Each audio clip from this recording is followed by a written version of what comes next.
Rosh Hashanah morning, Stephen Snyderman, Temple Beth Israel, Longboat Key. When we decided several weeks ago to pre-record our services, I thought it would be necessary to add a couple of personal messages on Rosh Hashanah morning and Yom Kippur morning in case anything of significance, good or bad, happened between the pre-recording and the actual days. Obviously, this morning, I'm going to talk about the consequences of the passing of Justice Ruth Bader Ginsburg. My goal right now is not to eulogize her. Others can do a better job, and I'm sure I will have more to say about that on another occasion. My goal is the future of the nature of the society in which we live. If we are at all committed to social justice, and the Jewish tradition certainly is, and Reform Judaism overwhelmingly so, we need to be very concerned. There is more to being a Jew than coming to a service on Rosh Hashanah, or having brisket or chicken or matzah ball soup or challah. We have to be concerned about our fellow human beings. We have to be concerned, for example, about minority rights. And when I speak of minorities, I don't just mean ethnic and racial minorities. We Jews are a religious minority, and we have fought in this country through the courts, through the decades, for religious rights. We need to be concerned about the equality of all citizens.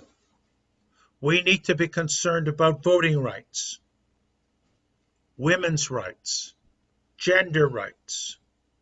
The list could go on, and I'm sure I have left things out that are of overwhelming concern to many of you.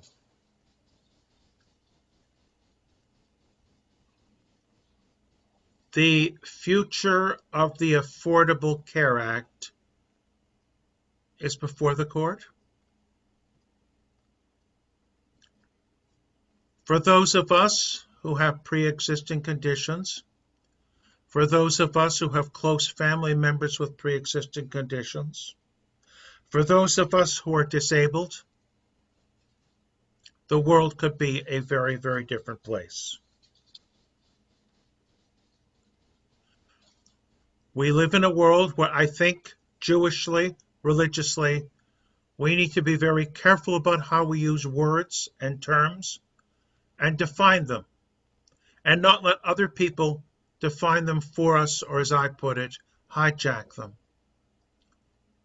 I too believe in right to life, but I understand it differently. I understand that everyone should have decent health care, expectant mothers, newborn babies, new mothers. Not that someone is forced to fulfill the term of a pregnancy, but not given the care needed. There are those who want to have extra regulations in some areas of life and reduce regulations in others. What I'm going to talk about right now will never get to the Supreme Court. It's trivial, it's absurd, but we want people to be healthy, don't we? And I would suggest at this time we all wear our masks and, among other things, get a flu shot. Try getting a flu shot if you're under 18. The pharmacists in Florida aren't allowed to give them to people under 18. The doctor's offices aren't stocked with them. The immediate care places don't have them.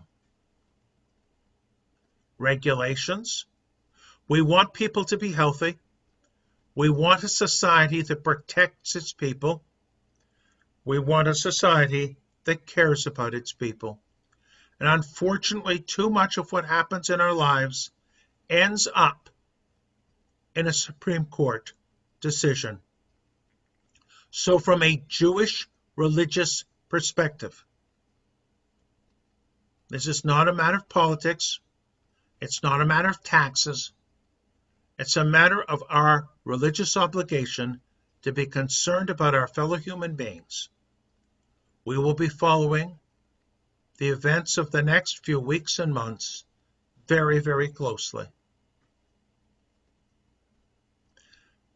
I had a couple of other things I intended to say this morning, and I'll just give you a quickie summary. With regard to that signing ceremony on the White House photo op the other day, it seems absurd to have a peace treaty with countries that have never been at war, but I would encourage every openness whatsoever, and I think there has been many a major breakthrough.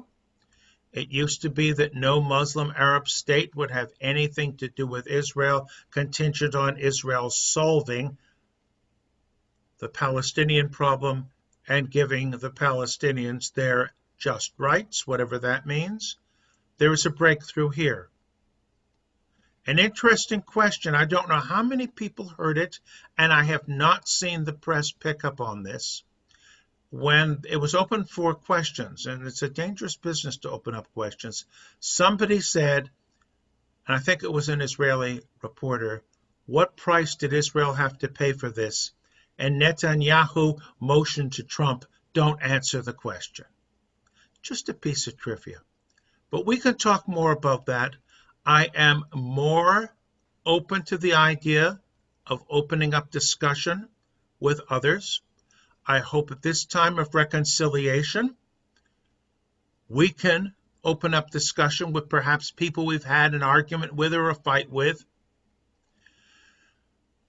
If this were a real life situation in a real life congregation right now, I might even come up with this crazy idea.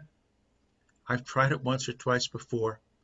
Before you leave the sanctuary, go over to somebody you don't particularly care for, or somebody you've never spoken to before. Just stick out your hand and say, good Shabbos and good Yantiv. Some people do it. Others get out as fast as they can. But let all of us stick out our hands in friendship to everyone around us, even those who are reluctant to respond. May the coming days be good ones. May we be inspired by the work and the dedication and the devotion of Ruth Bader Ginsburg. Good Yantiv and good Shabbos.